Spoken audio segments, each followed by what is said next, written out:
शनि पर्वत के प्रभाव। शनि पर्वत सैटर्न माउंट, इस पर्वत का व्यक्ति के ऊपर क्या प्रभाव पड़ता है,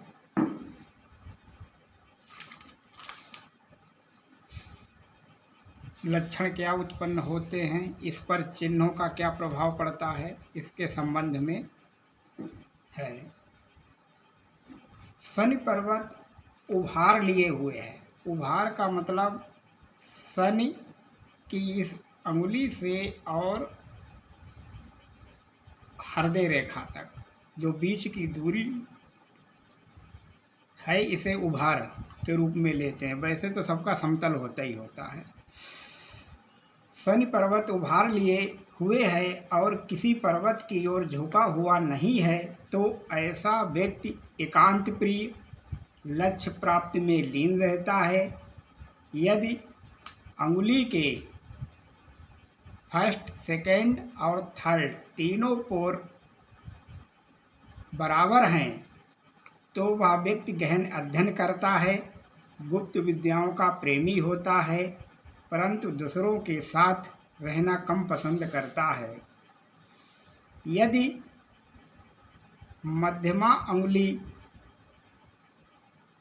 का द्वितीय पोर, ये द्वितीय पोर, मध्यमा अंगुली का द्वितीय पोर लंबा है, तो वह व्यक्ति भूमि से संबंधित कार्य कर सकता है, रसायन खनिज पदार्थ से संबंधित कार्य कर सकता है, खाद्य लोहा आदि का व्यवसाय कर सकते हैं। इसमें उनकी प्रगति होती है। यदि मध्यमा अंगुली का तृतीय पोर, ये वाला पोर लंबा है, इन दो की अपेक्षा ये पर्व लंबा है, तो व्यक्ति चालाक और निम्न प्रकृति का होगा। अत्यधिक विकसित ज़्यादा क्षेत्र लिए हुए है, तो ये व्यक्ति को विद्रोही बना देता है। इसी प्रकार से अगर शनि पर्वत पर एक रेखा खिंची हुई है, तो यह सौभाग्य में वृद्धि करती है। अधिक रेखाएं हैं तो बाधाएं भी उत्पन्न कर सकती है। बिंदु बना है, अगर यहाँ पर बिंदु बना हुआ है, तिल का निशान है, तो असंभावित घटनाएं घट सकती हैं। क्रॉस का चिन्ह है, शनि पर्वत पर क्रॉस का चिन्ह है, तो व्यक्ति को कई बार चोट लगने का संकेत देती है। नक्षत्र यानी स्टार का चिन्ह बना हुआ है, इस प्रकार से शनि पर्वत पर ही, तो व्यक्ति का 36वें वर्ष में भाग्य उदय हो जाता है। वर्ग का चिन्ह बना हुआ है, वर्ग का इस प्रकार से चिन्ह ऊपर की ओर बना हुआ हो शनि पर्वत पर, क्षेत्र में कहीं पर भी बना हुआ हो शनि के, तो वर्ग ये अनिष्टों से रक्षा होती है। व्रत का चिन्ह बना हुआ है, तो शुभ कार्यों में रुचि, आकस्मिक धन लाभ देता है। त्रिकोण बना हुआ है, त्रिभुज बना हुआ है शनि पर्वत पर, तो गुप्त ज्ञान में उसकी रुचि रहेगी। जाल का चिन्ह भाग्य की दुर्बलता, जाल का चिन्ह इस प्रकार से खिंची हुई रेखाएं हो और इस प्रकार से बेड़ी भी पड़ जाए, तो जाल का चिन्ह बन जाता है, जो भाग्य की दुर्बलता को दर्शाता है। शनि और बुध पर्वत, बुध पर्वत इस प्रकार से, ये छोटी फिंगर के नीचे बुध पर्वत उभार लिए है। दोनों पर्वत अगर एक जैसी अवस्था में है, तो जातक चिकित्सा व्यापार में सफल रहता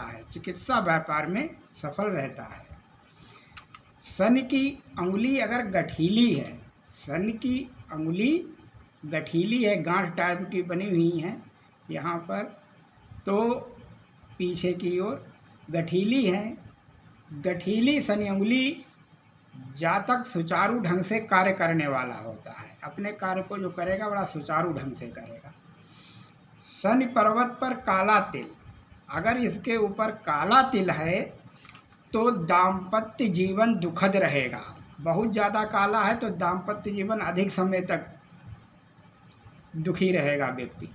छोटा सा बिंदु बना है तो 2 साल तक, ये निर्भर करता है कि बिंदु कितना बड़ा बना है।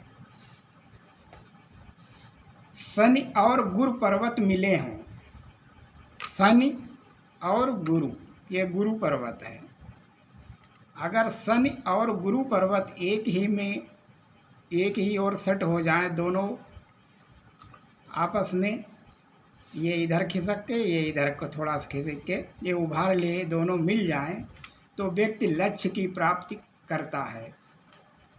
जो सोचता है वैसा पा लेता है, वैसा कार्य करता है, उन्नतशील है। अगर सामान्य रूप से शनि पर्वत है तो व्यक्ति का जीवन भी सामान्य रहेगा। अत्यधिक विकसित शनि पर्वत है, अत्यधिक विकसित मतलब ज़्यादा उभार क्षेत्र ने ले लिया है, अत्यधिक विकसित शनि पर्वत है तो विद्रोही प्रवृत्ति होगी उसकी। विद्रोही प्रवृत्ति के अवगुण उत्पन्न हो जाते हैं। अध्यात्म और गुप्त ज्ञान से दूर रहते हैं ऐसे लोग। सामान्य उभार शनि पर्वत है, सामान्य उभार शनि पर्वत है तो जातक खतरनाक कार्य कर सकता है, जातक विचारशील भी होगा।